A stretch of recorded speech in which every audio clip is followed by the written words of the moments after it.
السلام عليكم ورحمة الله وبركاته. نجيني ربي سنرة هاجرة هردوتوتا إسلاما نوتي تيما بالياكيتي هروان أس والجين هروان أسلوفنف واي إما إثيوبيا كيست وان جيرو كان دبتو فينه بالياكين اللي واتيكو دبتو فيدا وان تأبي إستي دبرسيله إني وأكا دبتو من أكونا من. السلام عليكم ورحمة الله وبركاته.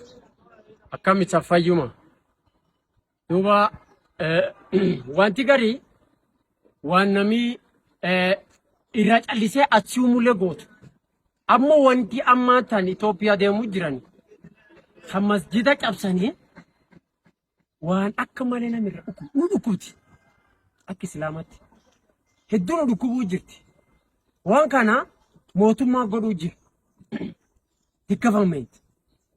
Instead of assisting people, some of your citizens are dying. Instead of assisting them, you are coming back to destroy the masjid. How? Why? What has the masjid done? Yeah, we condemn this. Rabbi ittikadan. Islama is masjid chapsit mala Islama chapsun dandet. You will destroy the masjid, but not Islam. You will never destroy Islam. Islam is a peaceful religion. We want peace. We are condemning this act. The government should stop this act. Several masjids has been destroyed. Lakum dinukum waliyadin.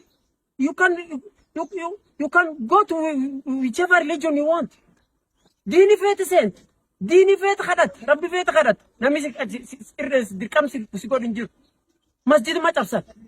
Masjid ma fi cabsani tangafan. Wani kun hedun dukum de Islami fula ejufu yu. Dua ittakhadada. Rabbi ittakhadada nami wan kan God. Shufti khafur Rabbi dur duftan. Rabbin alamat sani busin.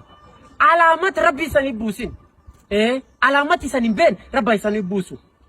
Akatim bali akele agabane. We have condemned this act of destroying masjid. Look at these videos. يا قرآن لما الكوسيته أدون لما درا على الرانبه وأنبياء كن يتر. الله أكبر. فدا من تيتيا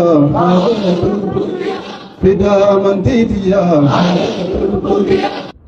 It really hurts. It hurts a lot. كتاب رب قدام ما في تجرا. مار كتاب رب قدام ما رسيقول.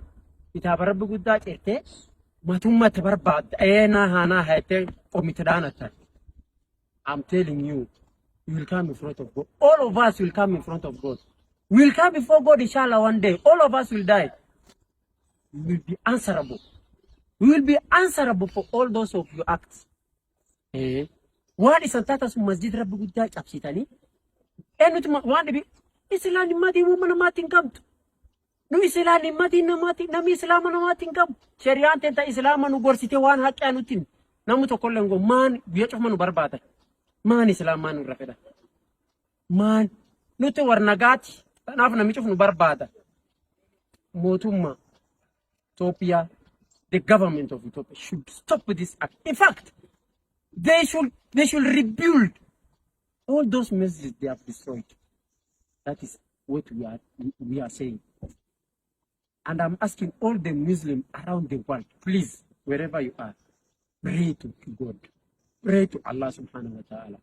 And these people will come to Syria. They will pay for it. They will come to see it. And that is our message. Share. Let us pray wherever we are. All Muslims.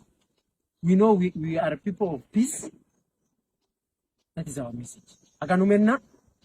Kalatoma.